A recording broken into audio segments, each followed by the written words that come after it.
Hello everyone, we are starting with NISM 10B Investment Advisor Level 2. In this level, all the chapters are divided into 6 different modules. So this is first module that we are starting with और इस first module का first chapter है Basics of Insurance.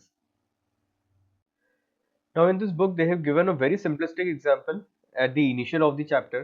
So ये example उन्होंने ये समझाने के लिए दिया है कि कैसे insurance work करता है. So in this example let's take a few scenarios. सो इस एग्जाम्पल में इन्होंने मर्चेंट शिप्स की बात की है. Let's say there are many different ships there in the city. जितने भी मर्चेंट्स थे वो सब अपने अपने शिप को सेंड करते थे to different countries ports and to get it filled. So उस टाइम पे there were let's say total 100 merchants. तो टोटल 100 मर्चेंट्स थे और इन सब 100 मर्चेंट्स के पास एक एक शिप थी. सो हर एक मर्चेंट के पास एक शिप थी और टोटल 100 मर्चेंट्स थे, मतलब टोटल 100 शिप्स यहाँ पे डेली बेसिस पे ट्रैवल करती थी. अब ये जो शिप्स है इन शिप्स में से usually every month 2 ship lost हो जाती थी. So out of these 100 ships every month 2 ships lost हो जाती थी. अब ये जिस भी मर्चेंट की ये 2 शिप्स होती थी उन्हें बहुत भारी नुकसान होता था और हर शिप के लिए उन्हें 10 लाख रुपीज का लॉस बेयर करना पड़ता था. सो 100 शिप्स टोटल थी, 100 में से 2 एवरी मंथ लॉस्ट होती थी और हर एक शिप जो लॉस्ट होती थी उस पर 10 लाख रुपीज का नुकसान होता था. मतलब जो टोटल लॉस उन्हें बेयर करना पड़ता था दैट वाज 20 लाख. 20 लाख का टोटल लॉस सारे मर्चेंट्स को मिला के, 100 मर्चेंट्स को मिला के 20 लाख का लॉस ओवरऑल होता था. बट ये सब 100 मर्चेंट्स को नहीं होता था, ये किसी भी 2 रैंडम मर्चेंट्स को ये लॉस होता था. नाउ इस लॉस से बचने के लिए सारे मर्चेंट्स ने क्या डिसीजन लिया कि हम सब 100 मर्चेंट्स अगर every month 20,000 rupees per person invest करते हैं तो ये 20,000 रुपीज से हम लोग एक अलग फंड बनाएंगे. तो जब 100 लोग मिलके 20,000 पे करेंगे, 20,000 is not a big deal for everybody. तो 20,000 अगर हर मंथ ये लोग पे करेंगे तो टोटल अमाउंट हो जाएगा 20 लाख. और ये 20 लाख उन 2 लोगों में डिवाइड किया जाएगा जिन 2 की शिप लॉस्ट हो रही है. तो अगर पर्सन ए और पर्सन बी की शिप लॉस्ट होती है तो उन दोनों को 10 लाख दे दिया जाएगा. और ये 10 लाख कहाँ से आएगा?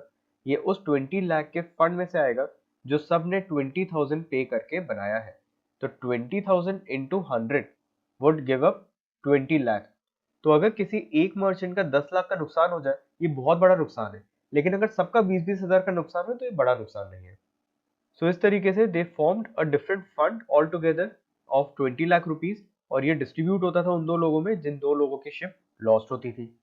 Now from this example there were a few concepts which were derived. First is the risk covered. हमने रिस्क कौन सा कवर किया है? तो जो रिस्क हमने कवर किया है that is ship lost at sea. तो ये वो इवेंट है जो अगर हो जाए तो आपको मनी मिल जाएगा. So you will get the money if the ship is lost at the sea. कितना मनी मिलेगा? So sum assured would be 10 lakh rupees. आपको 10 लाख रुपए मिलेगा अगर आपकी शिप लॉस होती है. और इस सम अश्योर्ड के लिए आपको कितना अमाउंट पे करना पड़ेगा? सो एवरी मंथ आपको 20,000 रुपीज का एक प्रीमियम अमाउंट पे करना है. So the same concept are applicable in the insurance as well. Insurance में बिल्कुल सेम कंसेप्ट वर्क करते हैं. यहाँ पे आपको एक प्रीमियम पे करना होता है, उस प्रीमियम पे आपका एक सम एश्योर्ड होता है और एक इवेंट डिफाइंड होता है. अगर ये इवेंट होता है तो आपको सम एश्योर्ड मिल जाएगा और जब तक ये इवेंट नहीं होता है आपको हर महीने प्रीमियम पे करते रहना पड़ेगा. सो this is the concept of insurance. Now need of insurance. क्यों इंश्योरेंस जरूरी है? So insurance is a basic form of the risk management. So insurance is basically made for the risk management part, which provides protection against the loss of the economic benefits that can be enjoyed from the asset. So usually अगर कोई economic benefit आपको नहीं मिल पाता है तो उस risk को manage करने के लिए we have insurance. These assets may be physical assets such as building, machinery, or they may be human assets. तो अगर वो कोई फिजिकल असेट्स है, लाइक आप अपनी किसी बिल्डिंग का इंश्योरेंस करा रहे हैं, आप अपनी किसी मशीन का इंश्योरेंस करा रहे हैं, आप अपनी व्हीकल का इंश्योरेंस करा रहे हैं, तो ये भी इंश्योरेंस हो सकता है. और they can be human asset as well, जहाँ पे आप किसी एक पर्सन का लाइफ इंश्योरेंस कराते हैं. तो जब आप किसी पर्सन का लाइफ इंश्योरेंस कराते हैं so you are insuring that person. अगर उस पर्सन को कुछ हो जाए तो उसकी फैमिली विदाउट हिज इनकम कैसे सर्वाइव कर पाएगी. That is what insurance is all about. Insurance enables the risk transfer from the beneficiary or insured to the insurance company or insurer. तो ये बेसिकली रिस्क ट्रांसफर करती है. तो जैसे अभी हमने देखा, अगर वो जो 100 शिप्स थी उन 100 शिप्स को इंश्योर करने के लिए एक कंपनी फॉर्म की गई और उस कंपनी के अंदर सब लोग अपना 20,000 रुपीज पे कर रहे हैं। तो यहाँ पे रिस्क ट्रांसफर किससे किस तक हो रही है? सो फ्रॉम द मर्चेंट, उस मर्चेंट से वो रिस्क ट्रांसफर हो रही है जिस मर्चेंट की शिप लॉस होने के चांसेस हैं। तो जिसकी भी शिप लॉस होती है उस मर्चेंट के ऊपर रिस्क है, और उसकी जो रिस्क है वो किस पे ट्रांसफर हो गई? वो उस कंपनी पे ट्रांसफर हो गई जो 20,000 सबसे लेके 20 लाख का फंड बनाती है, और इस 20 लाख के फंड से पेमेंट करती है उस मर्चेंट को जिसकी शिप लॉस्ट होती है। So the risk has been transferred from the merchant to the insurance company, which undertakes to indemnify the insured for the financial loss suffered. In return, the insured pays a periodic fee called as premium. तो यहाँ पे जो merchant है उसको क्या करना होगा? इसको पीरियोडिक फी पे करना होगा, which was in our example 20,000 rupees. तो ये जो 20,000 का पीरियोडिक फीस है, इसको हम प्रीमियम बोलते हैं, ये उसे पे करते रहना पड़ेगा। अगर ये 20,000 पे नहीं करता है तो वो इस कॉर्पस का बेनिफिट नहीं उठा पाएगा। To the insurer to receive this protection. तो ये 20,000 का प्रीमियम हमें पे करना पड़ेगा अगर आपको ये 20 लाख के कॉर्पस का बेनिफिट उठाना है तो। The premium payable will depend upon this expected loss and the probability of the event occurring during the period of the contract. तो इस एग्जांपल में जो हमने मर्चेंट शिप वाला एग्जांपल देखा, तो वहां पे भी हम लोग ये देखेंगे कि एक्सपेक्टेड लॉस कितना है। तो expected loss was 20 lakh, every month 20 lakh rupees का लॉस हो रहा था। And the probability of the event, so probability थी लगभग 2/100। सो 2/100 की प्रोबेबिलिटी थी कि 100 में से हर महीने 2 शिप्स लूज हो रही थी। तो आपकी शिप लूज होने का प्रोबेबिलिटी कितना है? 2/100 आपका प्रोबेबिलिटी है। दैट इज समवेयर अराउंड 2% आपका प्रोबेबिलिटी है। तो ये 2% का प्रोबेबिलिटी है कि आपकी शिप भी लूज हो सकती है। सो प्रोबेबिलिटी और एक्सपेक्टेड लॉस को देखते हुए हम लोग ये डिसाइड करते हैं कि कितना प्रीमियम हम लोग बनाए, सो दैट कंपनी को भी लॉस नहीं हो और लोगों के लिए भी वो इकोनॉमिक रहे, लोगों के लिए वो बहुत बड़ा पेमेंट भी ना हो और कंपनी को भी उससे कुछ भी लॉस ना हो। For example, the premium payable on the health policy for an individual whose parents have a history of ill health that are considered genetic, such as ailment of heart, cancer, and diabetes, is much higher than that of an individual coming from a healthy stock. तो अगर कोई ऐसा person है जिसका background, जिसका family background बहुत ज़्यादा ill health को बिलोंग करता है, तो इस कंडीशन से उस पर्सन से हेल्थ इंश्योरेंस पे हायर प्रीमियम मांगा जाएगा as compare to the person जो बहुत हेल्दी फैमिली से बिलोंग करता है। सो हेल्थ इंश्योरेंस पॉलिसी के भी प्रीमियम वेरी करते हैं from person to person. Usually अगर आप देखोगे कि जो लोग टोबैको कंज्यूम करते हैं या जो लोग सिगरेट्स पीते हैं, उन लोगों का भी प्रीमियम सर्टेनली हाई होता है, और वो लोग जो हेल्दी स्टॉक है, जो लोग रेगुलरली एक्सरसाइज करते हैं, उन लोगों के लिए प्रीमियम कंपनी कम चार्ज करती है। So even these facilities are given these days. So ये बहुत सारी फैसिलिटीज है जो आपको मिलती है टू रिड्यूस द प्रीमियम। अगर आपकी प्रोबेबिलिटी कम है बीमार होने की तो आपका प्रीमियम कम पे करना पड़ेगा, अगर आपकी प्रोबेबिलिटी ज्यादा है बीमार होने की तो आपको प्रीमियम हाई पे करना होगा। In the absence of insurance, the loss arising out of the event has to be borne by the person who would have otherwise enjoyed the benefit from the asset. तो ये insurance अगर हमने नहीं कराया है तो इससे जो भी लॉस हमें होगा उस लॉस को बेयर हमें खुद करना पड़ेगा। अगर हम वो मर्चेंट वाले एग्जाम्पल की बात करें तो वहां पे अगर इंश्योरेंस नहीं होता है तो जो लॉस है वो उस मर्चेंट को बेयर करना पड़ेगा और वो इंश्योरेंस कंपनी बेयर नहीं करेगी। Now the requirements of an insurable risk, हम लोग किस किस कंडीशन में इंश्योरेंस करवाना प्रेफर करेंगे या कौन सी वो मिनिमम कंडीशंस है जो होनी चाहिए, जो फुलफिल होनी चाहिए सो दैट वो इंश्योरेंस करना पॉसिबल हो जाए। सो फर्स्ट कंडीशन इज और first requirement is large number of units exposed. So जितने ज्यादा यूनिट्स एक्सपोज्ड होंगे उतना आपका इंश्योरेंस इजीली हो पाएगा। फॉर एग्जाम्पल, वो जो मर्चेंट वाला एग्जाम्पल हमने देखा था, वहां पे हमने देखा था कि there were 100 merchants which were expose to the list. तो सबको सिर्फ 20,000 का प्रीमियम पे करना पड़ रहा था। अगर वहीं पे 100 की जगह 50 लोग एक्सपोज होते हैं उस रिस्क को, तो अगर 100 मर्चेंट की जगह वहां पे 50 मर्चेंट्स होते तो जो प्रीमियम पेबल हो जाता वो 20,000 से बढ़ के सीधा 40,000 पर मंथ हो जाता। और वहीं पे अगर वो 50 की जगह 25 मर्चेंट्स होते तो आपका प्रीमियम बढ़ के सीधा 80,000 तक हो जाता। सो जितने ज्यादा लोग एक्सपोज होंगे उतना प्रीमियम कम हो जाएगा, बिकॉज ज्यादा लोग कंट्रीब्यूट कर रहे हैं टू द सेम रिस्क। तो उसी रिस्क पे ज्यादा लोग अगर कंट्रीब्यूट करेंगे तो आपका प्रीमियम वुड रिड्यूस बिकॉज सब थोड़ा थोड़ा कंट्रीब्यूट करेंगे तो भी हमारा रिस्क कवर हो जाएगा। लेकिन अगर बहुत कम लोग एक्सपोज्ड हैं उस रिस्क को और बहुत कम लोग वो प्रीमियम वहां पे पे कर रहे हैं, तो आपका जो प्रीमियम अमाउंट है that will become very high. Second is insurable interest.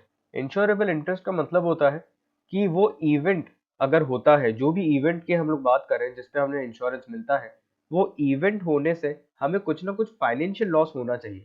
सिर्फ इमोशनल लॉस अगर होता है that won't lead to the insurable interest, there has to be some financial loss. For example again अगर हमारे मर्चेंट वाले example की हम लोग बात करें, तो वहां पे the event was loss of the ship. तो अगर वो शिप आपकी लॉस्ट होती है तो आपको फाइनेंशियल लॉस हो रहा है 10 लाख रुपीज का। अगर आप उस लॉस को फाइनेंशियली कैलकुलेट नहीं कर सकते हैं तो हम उस इवेंट का इंश्योरेंस भी नहीं करवा पाएंगे। अगर वो इवेंट ऐसा है जहाँ पे सिर्फ इमोशनल लॉस है, तो इमोशनल लॉस में हम लोग कुछ भी इंश्योरेंस नहीं करवा सकते। For the insurance there has to be a financial loss. Next is accidental and unintentional. So जो भी हमारा इवेंट होगा that has to be accidental, unintentional and uncertain. तो वो एक्सीडेंशियली अगर हो तो ही उसका इंश्योरेंस होगा। सो अगर कोई इवेंट एक्सीडेंशियली अनइंटेंशनल नहीं है तो उस कंडीशन में वो रिस्क कवर नहीं हो पाएगा। लाइक हम लोग इंश्योरेंस किसका कराते हैं? हेल्थ इंश्योरेंस, जहाँ पे देर इज अनसर्टनिटी कि कोई पर्सन बीमार पड़ेगा कि नहीं पड़ेगा। अगर ऑलरेडी किसी पर्सन को कोई बीमारी है और वो हेल्थ इंश्योरेंस कराने जाता है, so that disease which is already there with the person will never be insured. उस डिजीज का हम लोग इंश्योरेंस नहीं करेंगे बिकॉज उसका अनसर्टेनिटी नहीं है। वो बिल्कुल सर्टेन है कि वो डिजीज ऑलरेडी हो चुका है और अब उसके इलाज के लिए आप अगर इंश्योरेंस करा रहे हैं तो वो इंश्योरेंस नहीं हो पाएगा।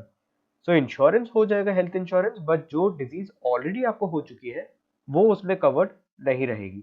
सिमिलरली अगर कोई लाइफ इंश्योरेंस कराता है, so life insurance is for the unintentional events. Like अगर आपको नहीं पता और आपका एक्सीडेंट हो गया अचानक से, तो वहां पे लाइफ इंश्योरेंस वुड वर्क। लेकिन अगर किसी ने सुसाइड कर लिया दैट इज इंटेंशनल, वो कंप्लीटली इंटेंशनल इवेंट था, तो वहां पे भी आपका जो लाइफ कवर है वो कवर्ड नहीं रहेगा।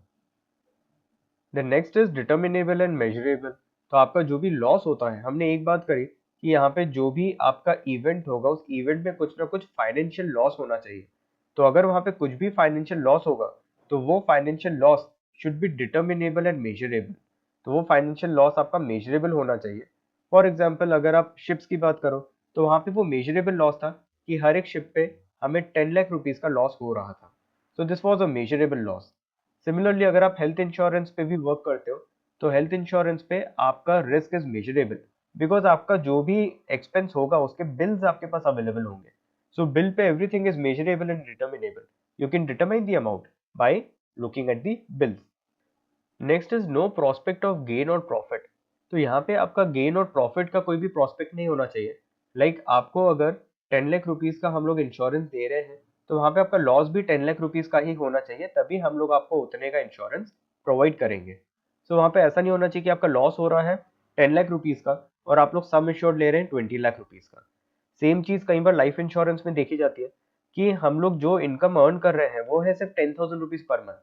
मतलब हम लोग एनुअल इनकम अर्न कर रहे हैं somewhere around 1.5 to 2 lakh rupees per annum. और ये जो पर एनम की इनकम है, अगर हमें कुछ हो जाता है तो हमारी फैमिली को जो लॉस होता है, financial loss human life value के अकॉर्डिंग, वो 50 लाख रुपीज का होता है।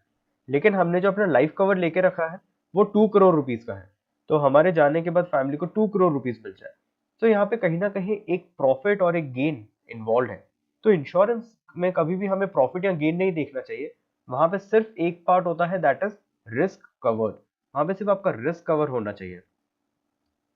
तो एक्चुअली जितने का लॉस हो उस इवेंट के बाद उतने का ही हमें सम एश्योर्ड लेना चाहिए। And this is what all the companies, all the insurance companies look for very deeply. तो वो जब भी आप लाइफ इंश्योरेंस लेंगे तो वो आपसे आपकी इनकम भी पूछेंगे, आपसे आपके सोर्सेज ऑफ इनकम पूछेंगे, आपसे ये पूछेंगे आप कितना इनकम टैक्स पे करते हैं। तो there are many question that they ask और वो सब देखने के बाद वो लोग आपको बताएंगे कि आपको कितने सम एश्योर्ड के साथ जाना चाहिए for a particular insurance. Then chance of loss must be calculatable. तो यहाँ पे आपका जो चांस ऑफ लॉस है वो भी कैलकुलेटेबल होना चाहिए। फॉर एग्जाम्पल जो हमारा मर्चेंट वाला इवेंट था, वहां पे हमने देखा कि every month out of 100 ships 2 ships were getting lost. मतलब यहाँ पे चांस ऑफ लॉस वॉज 2%। 2% का प्रोबेबिलिटी था कि आपका जो शिप है वो लूज हो सकता है। So this is the chance of the loss. Last is premium must be economically feasible. तो प्रीमियम उतना होना चाहिए जो सबके लिए फिजिबल है। लाइक हमारे एग्जाम्पल में हमने देखा था कि 20,000 रुपीज का प्रीमियम पे करके हमें 20 लाख रुपीज का सम एश्योर्ड किया जा रहा था। तो 20,000 का प्रीमियम पे करके 20 लाख रुपीज का सम एश्योर्ड था विच वॉज इकोनॉमिकली फिजिबल। वहीं पे अगर हमारा एक्सपोज्ड यूनिट्स कम होते हैं, लेट्स से एक्सपोज्ड यूनिट सिर्फ 10 होते हैं, तो हमें इसी 20 लाख के लिए हर महीने कितना पे करना पड़ता? 2 लाख पे करना पड़ता। तो 2 लाख हर महीने पे करके हम लोग 20 लाख का अगर रिस्क कवर कर रहे हैं जिसका प्रोबेबिलिटी सिर्फ 2% है, so this is not economically feasible. ये इकोनॉमिकली फिजिबल नहीं होता इवेंट। सो हमारा जो प्रीमियम होना चाहिए that should be economically feasible, तभी हम लोग वो प्रीमियम पे करेंगे, otherwise we won't be able to pay that premium. और ये इकोनॉमिकली फिजिबल यूजुअली तब होगा जब number of exposed units is large in number. तो एक्सपोज्ड यूनिट्स बहुत ज्यादा होंगे तभी आपका प्रीमियम ऑटोमेटिकली कम हो जाएगा और वो इकोनॉमिकली feasible हो जाएगा. So that is it from this video. We'll continue the same chapter in the next video. Thank you. So we understand that reading the complete book feels a bit boring. इसीलिए हम लोगों ने आपके लिए video lectures form करे हैं. So ये जो 120 प्लस वीडियो लेक्चर्स हैं इसमें कंप्लीट डिटेल में हमने एक एक टॉपिक एक्सप्लेन किया है so that आपको पूरी बुक रीड करने की जरूरत ना पड़े. So even without reading the book, you can understand the concepts very easily by watching these videos. और एग्जाम में जितने भी क्वेश्चंस आते हैं वो सब कंसेप्चुअल आते हैं. So ये थ्योरेटिकल एग्जाम तो है नहीं कि हमें बहुत ज़्यादा डिटेल लिखना है, हमारे कंसेप्ट्स क्लियर होने चाहिए. So the aim of these videos is to clear all your concepts.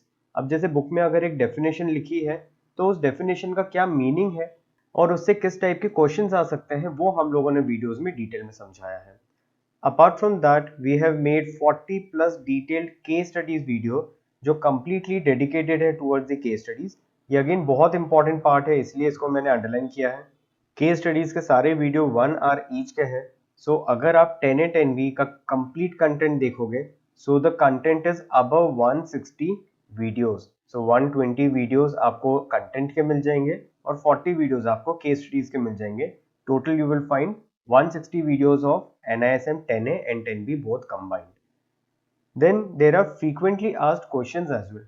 So देखो एग्जाम क्लियर करने के लिए आपको दो चीज़ों की ज़रूरत पड़ेगी. वन इज जो बुक का कंसेप्ट है, जो बुक का कंटेंट है वो आपको क्लियर होना चाहिए. एंड सेकेंड इज जो प्रीवियस ईयर्स के क्वेश्चंस आए हैं वो किस पैटर्न के क्वेश्चन आए हैं प्लस उनको सॉल्व कैसे करना है वो हमें बनना चाहिए. So case studies and questions ये दोनों हम लोगों ने इसमें कवर किया है. तो आप पढ़ तो रहे हैं लेकिन आपका डायरेक्शन सही है कि नहीं वो ये फ्रीक्वेंटली आज क्वेश्चन सॉल्व करके आपको समझ में आएगा कि are we going in the right direction, क्या हमसे वो क्वेश्चंस के आंसर्स बन पा रहे हैं या नहीं बन पा रहे हैं. Then obviously the syllabus is updated. So जो लेटेस्ट सिलेबस है उसी के अकॉर्डिंग अपडेटेड वीडियोस आपको यहाँ पे मिलेंगे and even the questions and the case studies are as per the updated syllabus. Now videos में जो सबसे common problem I have experienced is कि वहां पे आपको कोई गाइड करने के लिए नहीं होता है. सो वीडियोस हैं, आप लोग वीडियोस देख के काफी सारी चीजें समझ लेते हैं लेकिन there can be 1 to 2% doubts या कुछ क्वेश्चंस ऐसे हो सकते हैं जहां पे आपको कुछ क्वेश्चंस नहीं समझ में आया, कोई कंसेप्ट्स आपको क्लियर नहीं हुए. So for that we have even included one-to-one doubt clearing session with expert faculty members and that too without any additional cost. So कोई additional cost यहाँ पे included नहीं रहेगी and we will provide you one-to-one doubt clearing session. The reason being हमारा aim है कि आप exam clear करें फर्स्ट अटेम्प्ट में so that you can proudly say that yes EduFineco के कंटेंट से I've cleared the exam in first attempt. Then you will also get the complete summary of the content because last moment पे अगर आपको last day पे revision करना है सो videos हम लोग एक दिन में सारे वीडियोस नहीं देख सकते, बहुत लेंदी वीडियोस हैं ये, लेकिन हम लोग लास्ट डे पे चैप्टर समरीज को जरूर गो थ्रू कर सकते हैं सो दैट लास्ट मोमेंट का जो रिवीजन है वो हम लोग प्रॉपर वे में कर पाए. And lastly you will get the support until you clear the exam because as I said our only goal is to get you clear in the first attempt itself. तो आप लोग properly पढ़ाई करके और exam को clear करें, यही हमारा एम है, यही हमारा गोल है. So that is it from this video guys. In case you face any query, any issue, आपको कुछ भी डिस्कस करना है, you can feel free to contact us on 8889302230. You can even reach us on www.edufeneco.com. Thank you.